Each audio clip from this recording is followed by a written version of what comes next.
it's Lizzie. So this story, I cannot believe this happened. I just got fired by my new psychiatrist. Been about 3 days and I'm coming back. I'm about 4 minutes from a heart attack, and I think you make me a maniac, but you don't know. I've had so many horror stories, bad experiences with psychiatrists in Florida. I've talked about it in a lot of the videos I've made about bipolar, and I always think after I come back from a horrible appointment, I should make a storytime video about this. Today, I'm actually going to do that. So I understand my own flaws as a person.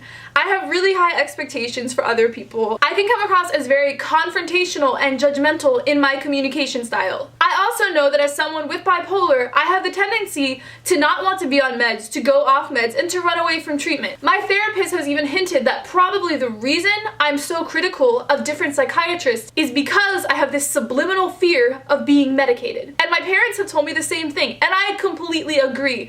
I need to be less judgmental and less selective and just submit to treatment. I know the last video I made about meds, I was talking about how I'm off meds and how I was at a point in my life where because of my job and because my brain stabilized, I don't need to be on meds.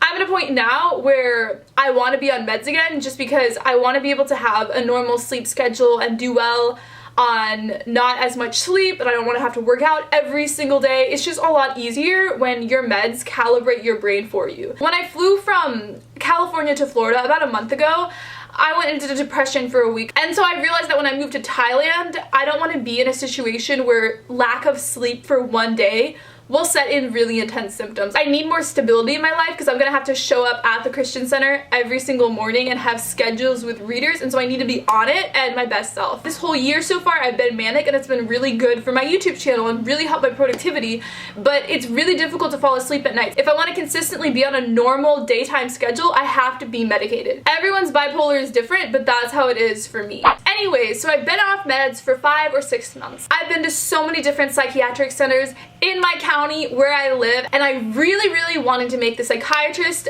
I saw today, I really wanted to make this work. I told myself going into the appointment to not be judgmental or critical, to be accepting, even if I hated his personality, to still be positive. I'd learned from my mistakes in the past, and I wasn't gonna act like that again. This was going to be a successful psychiatrist for me. So the appointment starts off really well. I love this guy so much. He's emotionally validating about how some psychiatrists try to over-medicate. He says that when he prescribes medicine, it's a team approach. I was so excited. I respected him. He even knew how to communicate really well. He had positive body language. I was so excited after all of these failed psychiatrists. But the first red flag I saw is the front desk specifically told me when I made this appointment 2 months ago, I asked them on the phone, does this person specialize in bipolar disorder? I've been to a lot of psychiatrists who don't specialize in bipolar. Does this person specialize in bipolar? The receptionist on the phone said yes.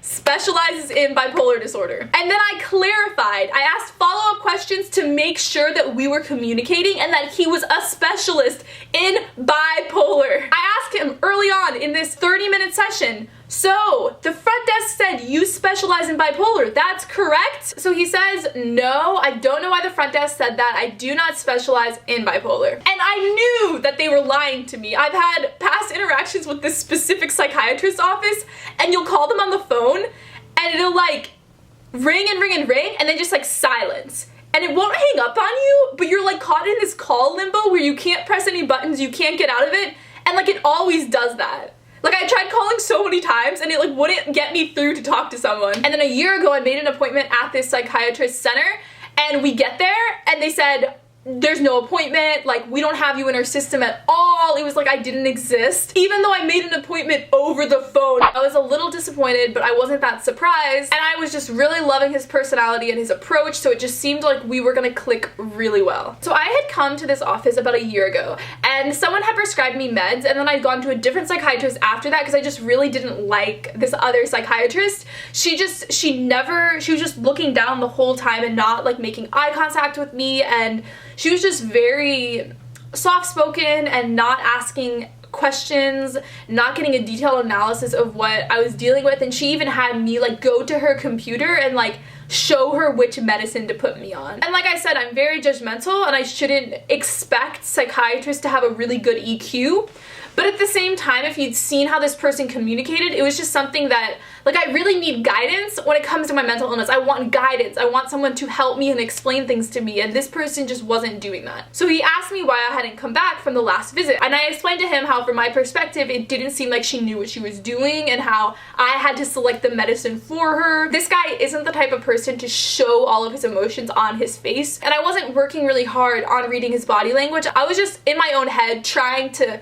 articulate, put into words, like, my bipolar. I wasn't thoroughly analyzing his body language, and I should have been. I think that because I respected and trusted his approach so much, I was too emotionally open. And it's really, really annoying to me that from now on, I have to, like, be so careful what I share so I don't get fired and rejected by my mental health specialist. I think that this may have really offended him because it's someone at his practice. There aren't that many psychiatrists, so my guess is that I should have been really careful with what I said about someone who he works with. So after this, he looks down at a piece of paper and he has a file from when I saw her, and I said on the file that I have fever effect when going on medicine, which is true. There are awful side effects to going on meds, and they hit me really hard because I'm a highly sensitive person. I also have a theory that my digestive system just works so well because I'm a vegan, and so the medicine kicks in faster than other people. But whatever the reason, it shouldn't be a big deal, right? Like, everyone has these side effects. I was like, yeah, I always get sick and I almost pass out and I get fevers when I go on medicine. I didn't think that was a scary thing to say. That's just been my normal experience going on meds. I always get really, really sick. Then I was explaining to him my experience in depression, and I used the term brain damage, which I didn't think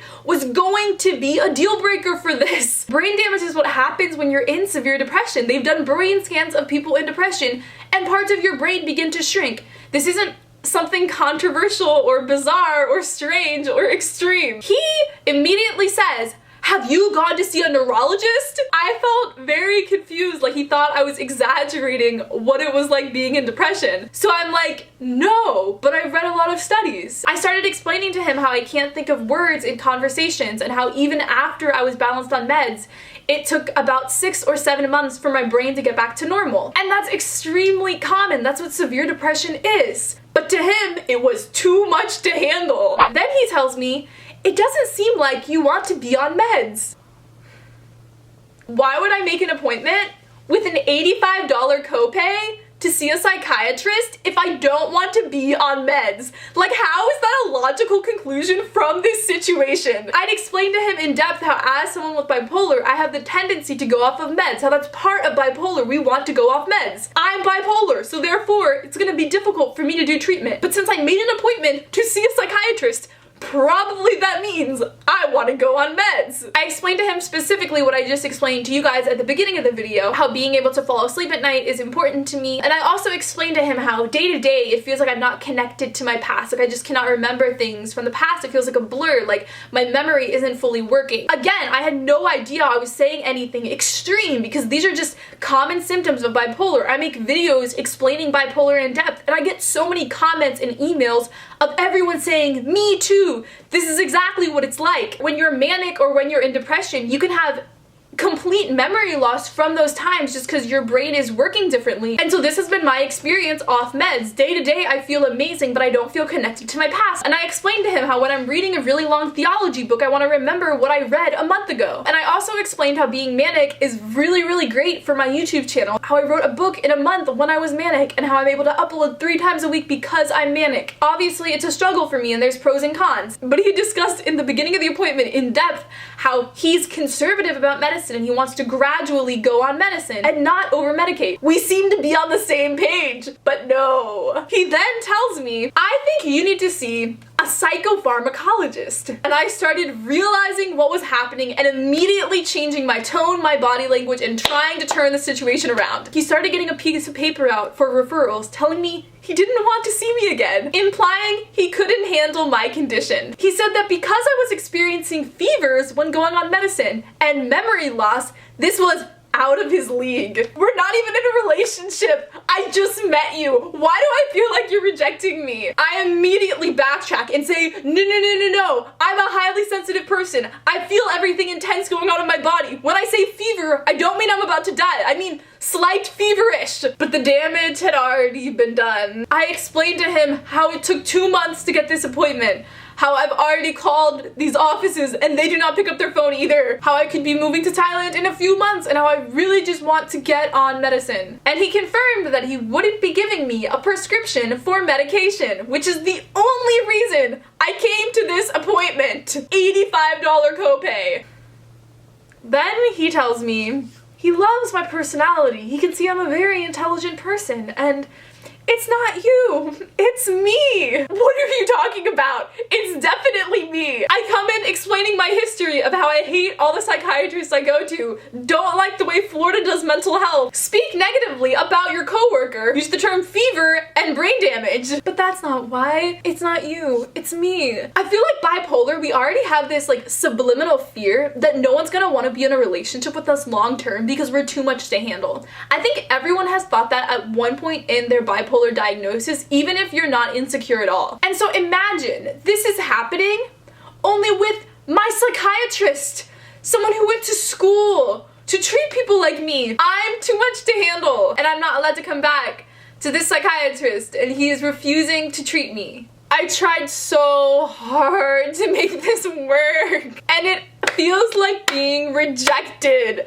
I was literally tearing up when I was coming back home just because I feel so frustrated with the mental health care system. It's just very, very frustrating because you have to wait so long to make appointments, and even once I start going on to a medication, it's not going to be fully kicked in for a month and a half, 2 months. So now it's like I'm pushing back another 2 months until I can get another appointment. It's very, very frustrating.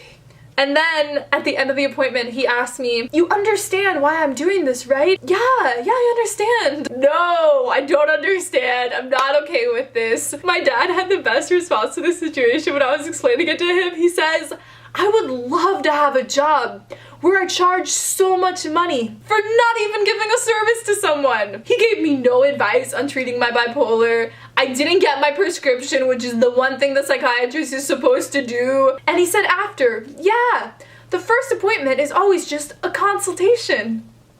Comment below if you've ever been fired by your psychiatrist. This is why there's a problem with treatment compliance in bipolar. I don't think it's all on us. I love you guys so much, and I will see you in my next video. Bye! You should be scared of me. Who is in control? I paced around for hours on empty. I jumped at the slightest of sounds. I couldn't stand the person inside me. I turned all the mirrors around.